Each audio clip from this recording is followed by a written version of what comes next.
Good morning, children. Today we are going to start chapter number 2, structure of atom. So first of all, we are going to discuss about what is an atom. We can say that atom is fundamental unit of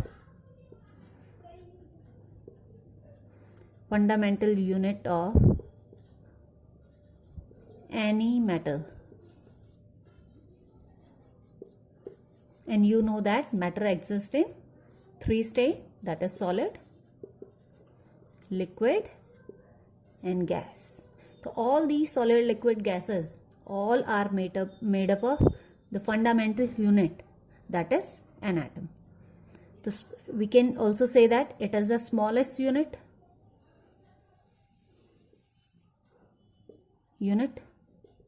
of any matter.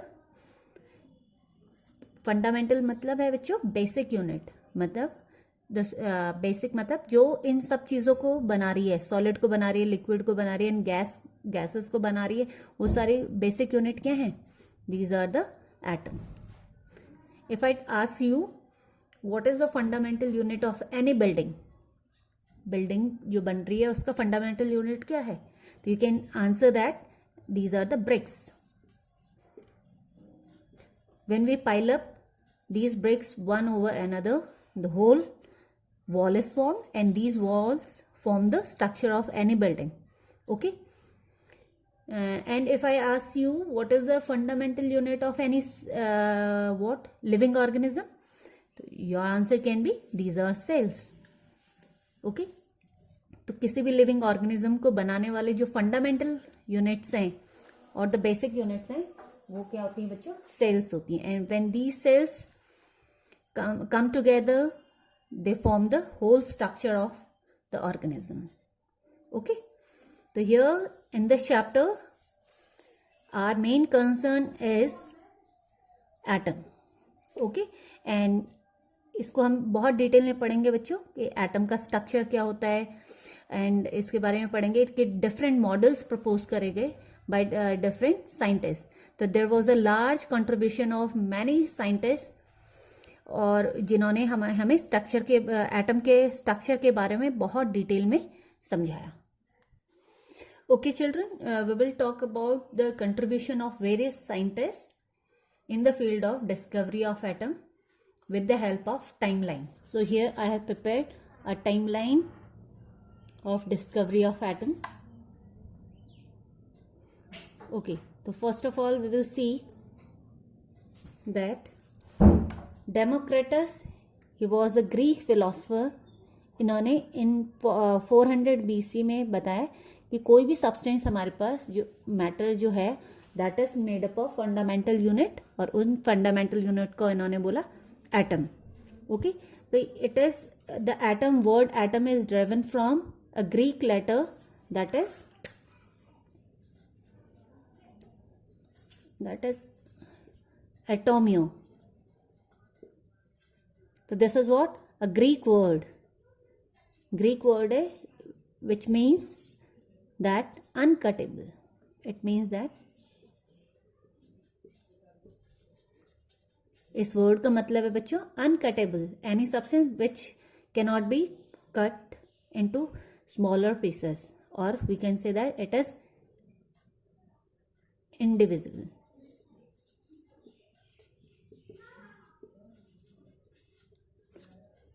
Atom कहाँ से आया बच्चों?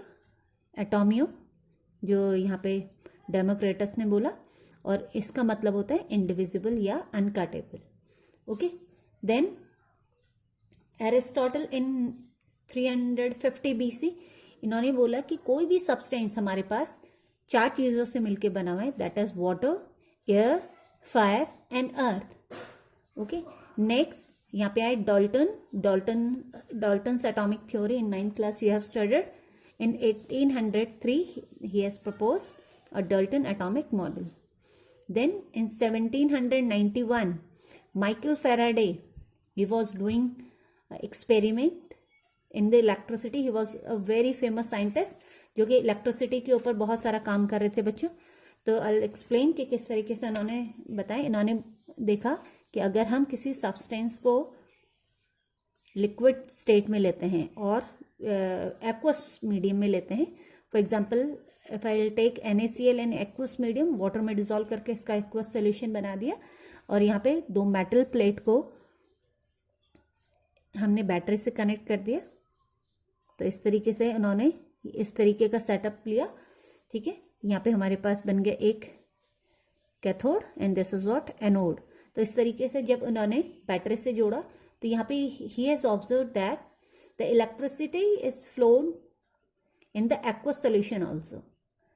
Metal में तो आप सभी को पता है मेटल में इलेक्ट्रिसिटी फ्लो होती है जब हम उसको बैटरी से कनेक्ट कर देते हैं. लेकिन उस समय उन्होंने क्या ऑब्जर्व करा कि अगर इन्होंने एक्वस मीडियम में इस तरीके का सेटअप लगाया तो ही हैज ऑब्जर्व दैट यहाँ एक्वस मीडियम में भी इलेक्ट्रिसिटी का फ्लो हो रहा है. ओके, तो but he was not able to explain कि why this flow has been observe.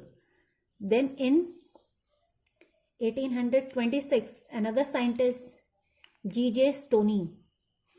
Stoney ने बोला कि जो यूनिट है चार्ज का, जो चार्ज फ्लो हो रहा है वो फंडामेंटल यूनिट के वजह से हो रहा है. And he has given the name of that fundamental unit first time the electron. तो इलेक्ट्रॉन वर्ड का यूज किसने करा बच्चों? G.J. Stoney ने.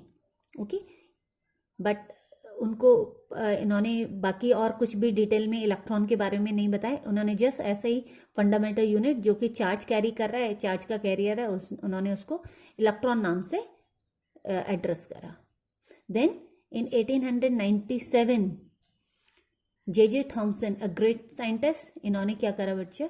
इन्होंने इलेक्ट्रॉन को डिस्कवर करा. After that in 1909 Rutherford, he discovered the nucleus.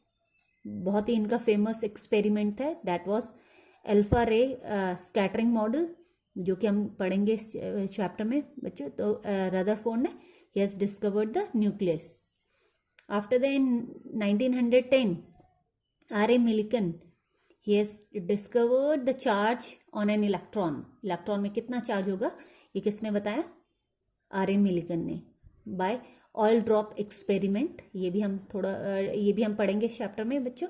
Then in 1913 Niels Bohr, बहुत ही फेमस, इन्होंने मॉडल प्रपोज करा, एटॉमिक मॉडल, नील बोर ने in 1913. After that in 1924 de Broglie, he was a great scientist. इन्होंने बताया कि जो भी मैटर होता है बच्चों वो उसका डुअल नेचर होता है. डुअल नेचर मतलब वो एज अ पार्टिकल भी बिहेव करता है और एज अ वेव भी बिहेव करता है.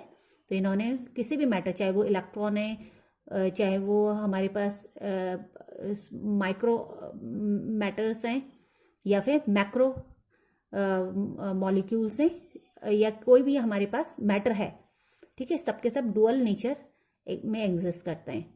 Then in 1926 Erwin Schrodinger with other scientist, he has proposed the quantum mechanical model of atom. तो ये जो this is the latest model जो हम इस चैप्टर में बहुत डिटेल में पढ़ने वाले हैं बच्चों, क्वांटम मैकेनिकल मॉडल. और यही मॉडल को अब हम एटम का स्ट्रक्चर के केस में फॉलो करते हैं. ओके, तो we will discuss all these things one by one. Okay students, here first of all we are going to talk about discovery of subatomic particles, and under subatomic particles we will take first electrons. Students, electrons was discovered by J.J. Thomson in 1897. So this is the experimental setup taken by J.J. Thomson. His experiment is also called CRT experiment, which is what? Cathode ray discharge tube experiment. तो यहाँ पे इन्होंने क्या करा था बच्चों? ही has taken a glass tube, ये आपको ग्लास ट्यूब दिख रही होगी यहाँ पे, ये ग्लास ट्यूब इन्होंने ली थी. And in this glass tube he has taken 2 metal plates, और इन मेटल प्लेट को कनेक्ट कर दिया बच्चों यहाँ पे हाई वोल्टेज डीसी से इन्होंने कनेक्ट करा, ठीक है. और इसका जो वोल्टेज था बेटा अराउंड 10,000 वोल्ट से इन्होंने इसको कनेक्ट कर दिया, इन प्लेट्स को कनेक्ट कर दिया. तो one will be our cathode which is joined with the negative terminal, and another plate is what? Anode. तो inside this tube he has taken a gas at very low pressure, बहुत ही low pressure में इन्होंने gas ली थी. Low pressure means यहाँ पे हमें gas के कुछ ही पार्टिकल इस ट्यूब के अंदर मिलेगा, ठीक है। तो यहाँ पे क्या देखा बच्चों, जैसे ही यहाँ पे इलेक्ट्रिसिटी पास हुई और ये कैथोड तक पहुंची बच्चों, तो यहाँ पे क्या हुआ कि यहाँ पे कुछ रेज यहाँ पे चलने लगे, इस ट्यूब के अंदर कुछ रेज पास होने लगी, ठीक है। अब ये जो रेज थी कैथोड से निकल रही थी और ये कहाँ किसके तरफ जा रही थी, एनोड की तरफ जा रही थी। तो ये यहाँ पे जो रेज कैसे जनरेट हुई होंगी, तो जैसे यहाँ पे बच्चों हाई वोल्टेज से जब करंट फ्लो हुआ इस कैथोड ट्यूब में, तो यहाँ पे क्या हुआ होगा, क्योंकि इसके अंदर गैस है तो गैस पार्टिकल का क्या हुआ होगा, आयनाइजेशन हुआ होगा। तो लेट्स सपोज यहाँ पे अगर हाइड्रोजन गैस ली, तो यहाँ पे हमने इलेक्ट्रिसिटी पास कराई, तो सबसे पहले क्या होगा बच्चों, एटम्स, ये जो मॉलिक्यूल है it will what breaks into atoms. अब यहाँ पे हमें पता है ये यहाँ पे जो हाइड्रोजन जो एटम है इसमें हम और अगर इलेक्ट्रिसिटी पास करें, मतलब हाई वोल्टेज में इलेक्ट्रिसिटी पास हो रही है, तो यहाँ पे क्या होगा बच्चों, यहाँ से एटम, क्योंकि यहाँ पे क्या होगा, हाइड्रोजन का एटम होगा, और अभी हमें पता है उस समय उतना जानकारी नहीं थी साइंटिस्ट के पास। तो यहाँ पे क्या हुआ होगा बच्चों, जो एटम में हमें पता है प्रोटॉन एंड इलेक्ट्रॉन भी होते हैं, तो यहाँ पे आयोनाइजेशन हुआ होगा, यहाँ पे क्या हुआ होगा, आयोनाइजेशन। और तो यहाँ पे हमारे पास क्या बना होगा, H+ बना होगा, और यहाँ से क्या होगा, इलेक्ट्रॉन यहाँ से निकला होगा, ठीक है। तो ये जो इलेक्ट्रॉन है, आई will right it here, hydrogen ion बने होंगे और यहाँ पे इलेक्ट्रॉन निकले होंगे। तो यहाँ पे आयनाइजेशन ऑफ गैस हुआ होगा, जिसकी वजह से यहाँ पे क्या होगा, यहाँ पे मैंने मेंशन करा हुआ है नेगेटिव चार्ज। ये नेगेटिव चार्ज हमारे पास कहाँ से आए बच्चों, जब यहाँ पे हमने जो गैस ली थी, यहाँ पे गैस का आयनाइजेशन हुआ होगा, ठीक है। Because anode is positively charge particle, anode is positively charge plate. तो ये जो नेगेटिवली चार्ज आयंस हैं ये क्या होंगे, it will move towards the anode.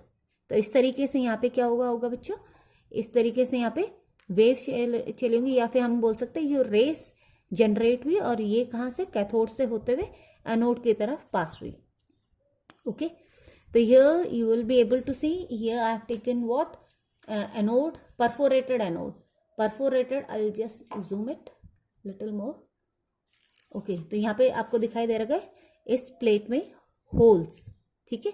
तो ये जब ये रेस चली होंगी बच्चों, तो ये जब रेस मेटल से टकराएंगी तो ये मेटल को पार नहीं कर पाएंगी, पेनिट्रेट नहीं कर पाएंगी। Whereas the rays which passes through these holes, ये पास कर जाएंगे इस प्लेट से होते हुए, क्योंकि ये होल्स से होते हुए निकल रही है, और behind this anode it will hit on the screen. तो यहाँ पे जो स्क्रीन इन्होंने ली थी, यहाँ पे इन्होंने फ्लोरेसेंट मटेरियल की लेयर लगा दी थी, and this fluorescent material taken was zinc sulphide. तो जिंक सल्फाइड की यहाँ पे लेयर लगाई गई है।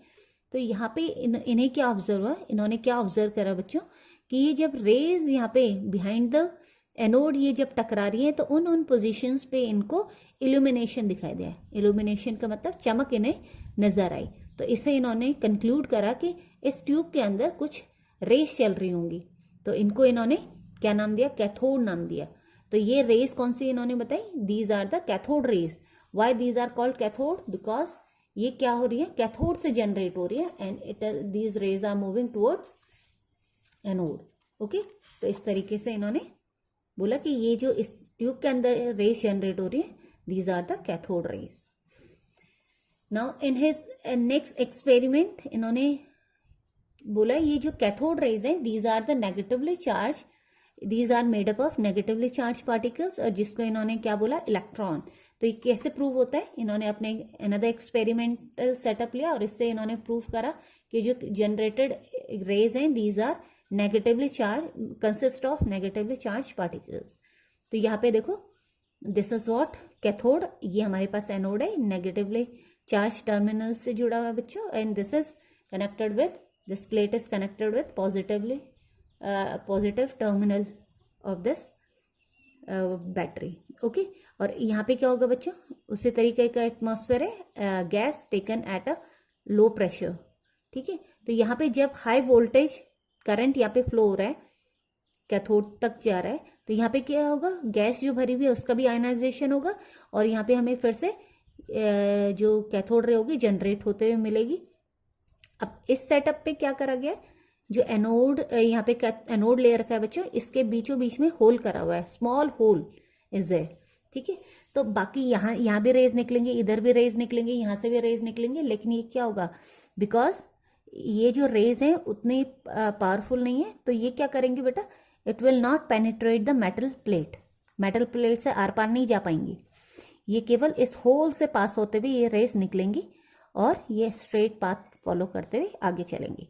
Now what additional he has taken in his experiment, इन्होंने क्या करा, यहाँ पे दो मेटल प्लेट ले ली, एक को एनोड बनाया, एक को कैथोड बनाया, ठीक है। तो यहाँ पे और इसको बैटरी से कनेक्ट कर दिया, तो this is our positive plate and this is negative plate. अब यहाँ पे जब रेज क्या जानी थी बच्चों, सीधी रेज जानी थी, तो ये रेज क्या हुई, ये अपने पाथ से बेंड हो गई, ठीक है। It should move in a straight path, और यहाँ पे जाके इल्यूमिनेशन हमें मिलना चाहिए था, लेकिन ये क्या हुआ, ये अपने पाथ से डिफ्लेक्ट हो गई, ठीक है। अब डिफ्लेक्ट हो गई तो इससे क्या पता चल रहा है हमें कि these rays should be negatively charge, because these rays are moving towards positive plate, ठीक है। इसमें ही पॉजिटिव प्लेट की तरफ ही अट्रैक्ट हो रही है, दैट्स वाई इनका पाथ डिफ्लेक्ट हो रहा है टूवर्ड्स द, इनका पाथ मूव कर रहा है टूवर्ड्स द पॉजिटिव प्लेट, ठीक है। तो इस एक्सपेरिमेंट से इन्होंने कुछ कैरेक्टरिस्टिक्स बताए कैथोड रेज के, कि कैथोड रेज के क्या क्या कैरेक्टरिस्टिक्स होने चाहिए, तो that we will discuss one by one. तो first characteristic is the cathode rays starts from cathode and moves towards the anode. तो आपने यहाँ पे देखा कि कैथोड रे कैथोड से निकल रही है और एनोड तक जा रही है, एनोड तक जा रही है बच्चों, तो इसी वजह से इसका नाम पड़ा कैथोड रे, ठीक है। These rays are invisible but can be seen by using the fluorescent coating, coating किस चीज की, जिंक सल्फाइड की, as a screen behind anode, ठीक है। तो यहाँ पे हमें ट्यूब के अंदर कहीं भी रेस चलते हुए नजर नहीं आ रही है, लेकिन जब हमें बिहाइंड एनोड यहाँ पे कुछ पॉइंट्स में इल्यूमिनेशन दिखाई दे रहे हैं, तो हमें पता चल रहा है कि यहाँ पे कुछ रेज निकल रही होंगी, और जिनका पाथ क्या होगा बच्चों, स्ट्रेट होगा, ठीक है। तो स्ट्रेट कैसे पता चला होगा, कि स्ट्रेट आने का मतलब है कि होल के पीछे ही हमें क्या दिखाई दे रहा है, इल्यूमिनेशन, जहाँ पे होल है उसके एग्जैक्टली पीछे हमें इल्यूमिनेशन दिखाई दे रहा है। इसका मतलब ये रेस क्या चल रही होंगी बच्चों, ये रेस चल रही होंगी बिल्कुल स्ट्रेट। ना another characteristic is cathode rays consist of negatively charge particle, और इनको इलेक्ट्रॉन बोला गया, ठीक है, ये हमने डिस्कस कर लिया। Now, in the absence of electric and magnetic field, these rays travel in a straight line. बच्चों अगर हम इन रेस को सब्जेक्ट करते हैं in the electric field and the magnetic field, ठीक है, तो ये अपने पाथ से डिफ्लेक्ट हो जाती हैं, मतलब स्ट्रेट लाइन में। अभी देखा हमने कि कैथोड रेस स्ट्रेट लाइन में जाती हैं, लेकिन अगर हमने मैग्नेटिक फील्ड लगा दिया और इन कैथोड रेज में इलेक्ट्रिक फील्ड में लेके आए, तो ये अपने पाथ से डिफ्लेक्ट हो जाएंगे, ठीक है ना। The characteristics of cathode rays do not depend upon the material of the electrode and the nature of the gas present in the cathode ray tube, thus electrons are the basic constituent particle of each atom. तो इस characteristic में क्या क्या निकल के आ रहा है बच्चों, जो हमारे पास जो भी हमने यहाँ पे इससे समझाते हैं, तो इसमें हमने जो भी गैस ली है, सपोज फर्स्ट टाइम मैंने हाइड्रोजन ले ली, सेकेंड टाइम मैं हीलियम ले रही हूँ, हीलियम गैस ले रही हूँ, ठीक है, और हीलियम गैस में भी यहाँ पे मैं वोल्टेज लगा रही हूँ, वोल्टेज पास कर रही हूँ और इलेक्ट्रिसिटी पास कर रही हूँ, ठीक है। तो यहाँ पे क्या होगा बच्चों, ये भी आयोनाइज होगा, यहाँ पे भी ये आयनाइज होगा, ठीक है, हीलियम पॉजिटिव, या अगर मैं दो के दो इलेक्ट्रॉन निकाल दे तो 2 पॉजिटिव आ गया, ठीक है। और यहाँ पे हमारे पास क्या हो जाएगा, यहाँ से इलेक्ट्रॉन रिमूव हो रहे,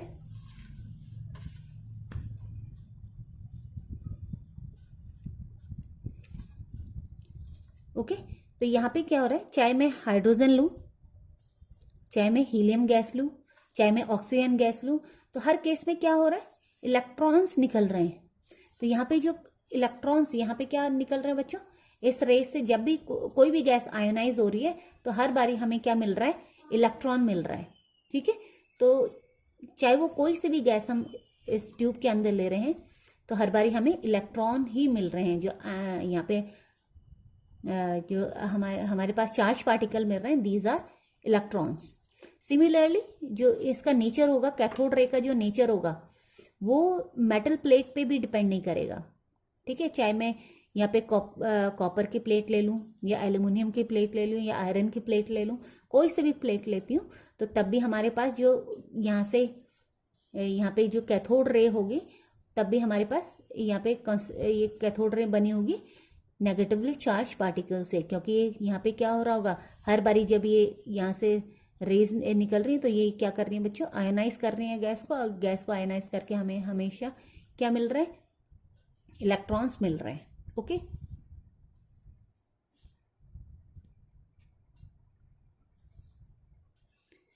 okay, thus we can say that electrons are the basic constituent particles of each atom। मतलब हर एटम में हमें क्या मिलेगा, जो बेसिक पार्टिकल मिलेगा, दैट इज इलेक्ट्रॉन। ठीक है, these electrons are the particle in nature which have mass and velocity। ये बच्चों जो इलेक्ट्रॉन्स हैं ये पार्टिकल नेचर के होते हैं। ठीक है, और इनमें इनका मास होता है, इनकी वेलोसिटी होती है। एक एक्सपेरिमेंट है, उससे हम इसको कंक्लूड करेंगे। तो इन अनदर एक्सपेरिमेंट इन्होंने क्या बोला कि ये पार्टिकल नेचर के होते हैं। ठीक है, और इन इलेक्ट्रॉन्स का मास भी होता है, इनकी वेलोसिटी भी होती है। जब ये रेस चलेंगी तो इनकी वेलोसिटी होगी। ठीक है, तो ये पूरा एक्सपेरिमेंटल सेटअप हमने जैसे पहले डिस्कस करा था वही है बच्चों। यहाँ पे एडिशनल क्या ले रखा है, ही has taken a rotating wheel, he has taken a rotating wheel here. I will zoom it little more. Okay, so in his experiment he has taken a rotating wheel which was frictionless। frictionless मतलब कोई भी friction नहीं है, very light in wait.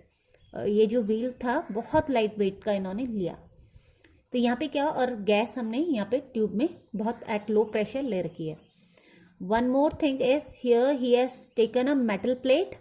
यहाँ पे race के path में इन्होंने एक मेटल प्लेट लगा दी आधे रास्ते में तक, और ये क्या है, ओपेक ऑब्जेक्ट है कि मेटल, और you can say a metal plate he has taken, जो कि हिंड्रेंस क्रिएट कर रही है।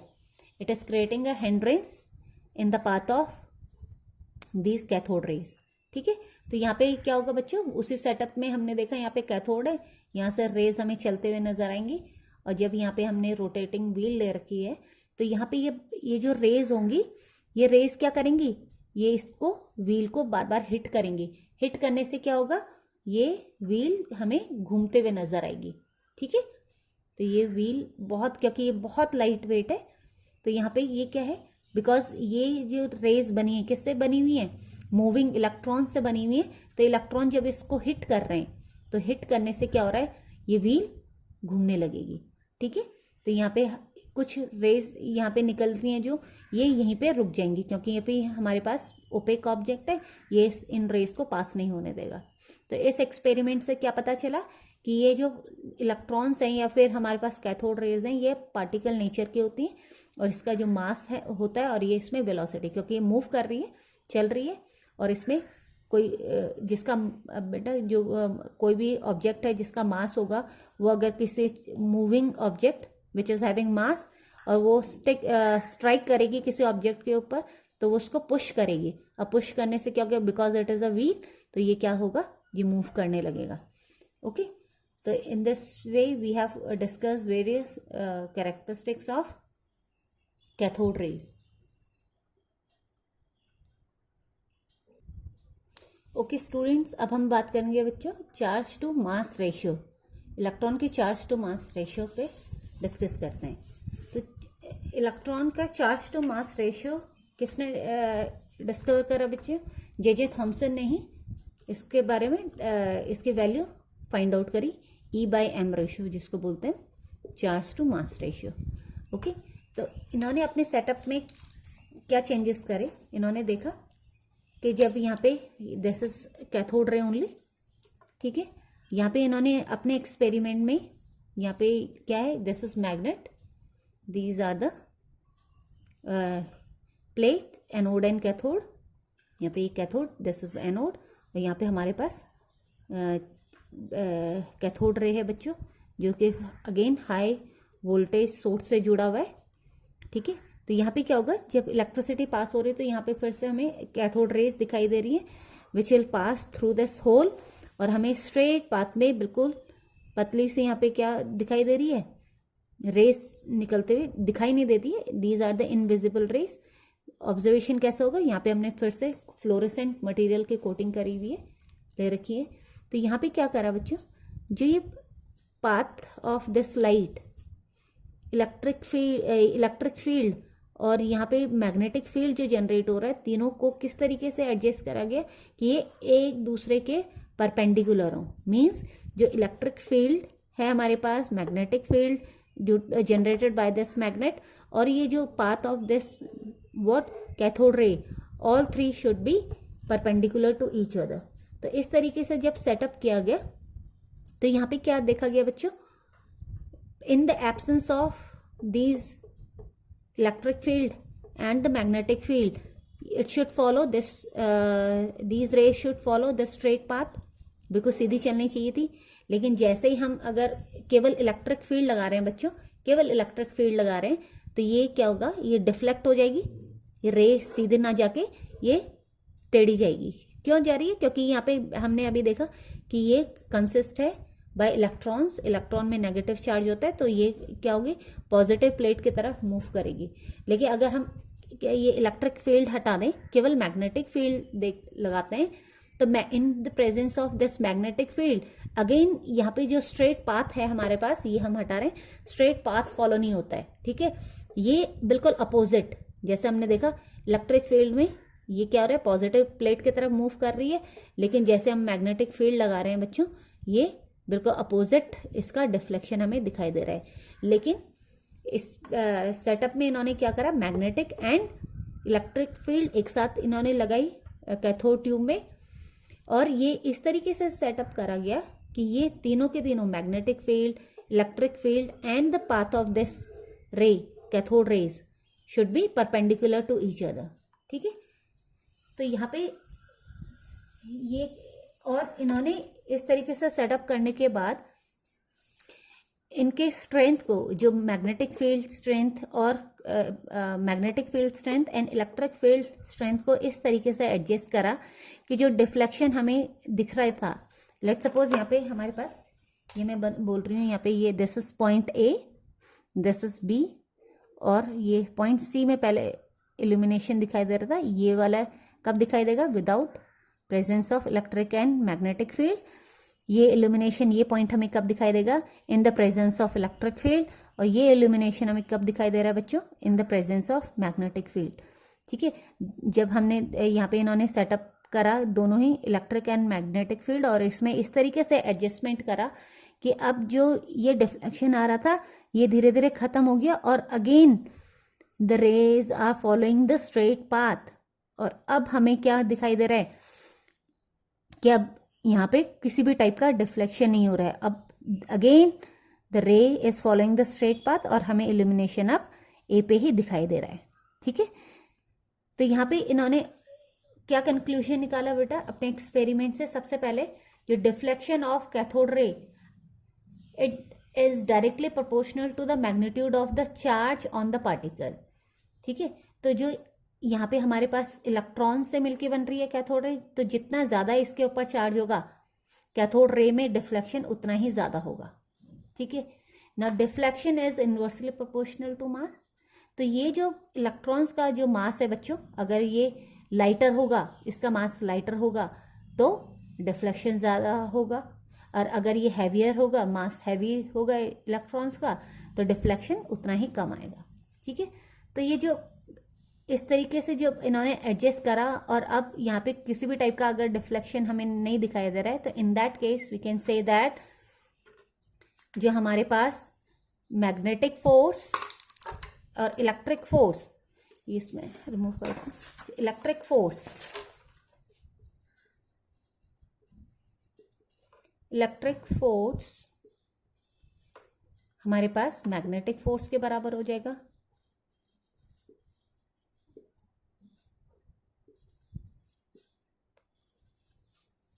बच्चों जो इलेक्ट्रिक फोर्स होता है that is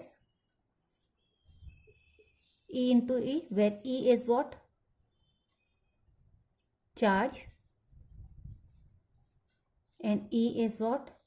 Electric field.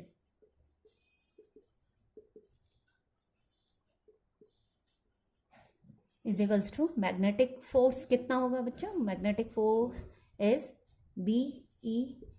It is equals to BeV. इस तरीके से magnetic force को हम लिखते हैं। Whereas V is the velocity, जो चार्ज पार्टिकल मूव कर रहा है मैग्नेटिक फील्ड में उसकी वेलोसिटी है। E is the charge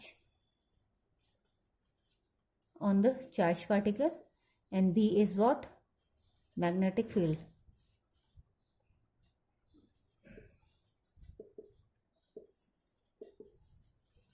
okay तो यहाँ से इस क्वेश्चन से हम क्या कर, E से E कैंसिल हो गया, तो यहाँ से हम देख सकते हैं बच्चों जो V क्या हो सकता है हमारे पास, that is E by B.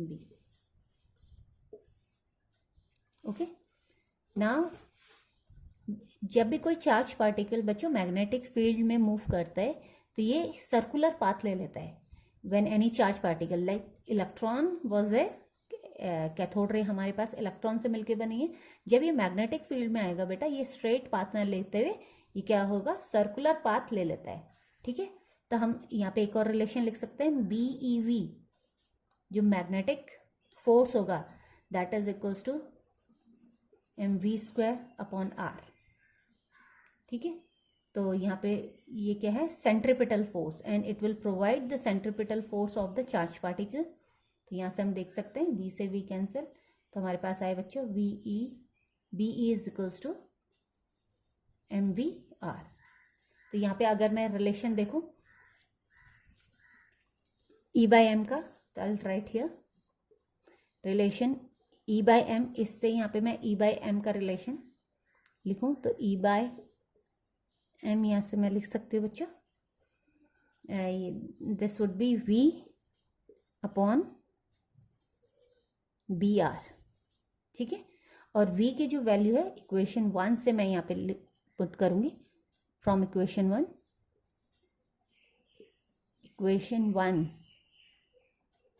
Placing the value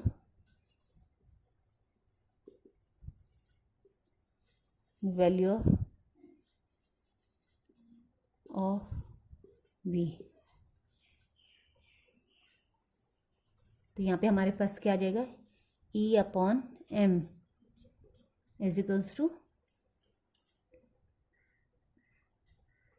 जो E अपॉन m हमारे पास आ रहा है बच्चों दैट इज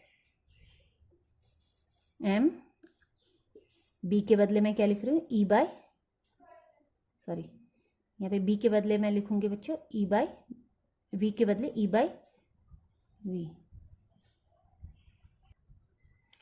ओके तो V के बदले यहाँ पे आ रहा है बच्चों E बाय B, तो E और यहाँ पे B, तो ये हो जाएगा बच्चों B² R।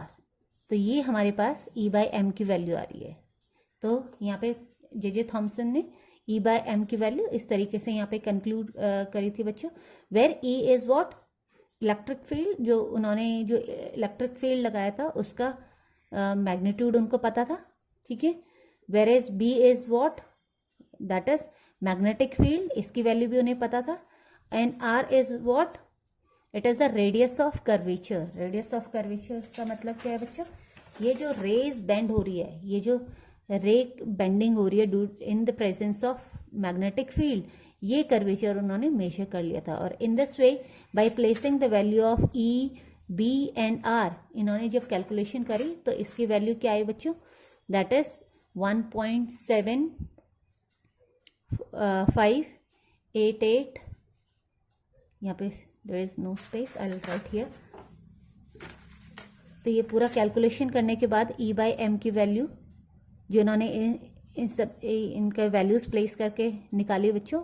That was 1.7, 1.758820 into 10 to the power 11 coulomb पर kg. तो this is most important relation. E by M की वैल्यू किस तरीके से निकाली गई? By J Thompson.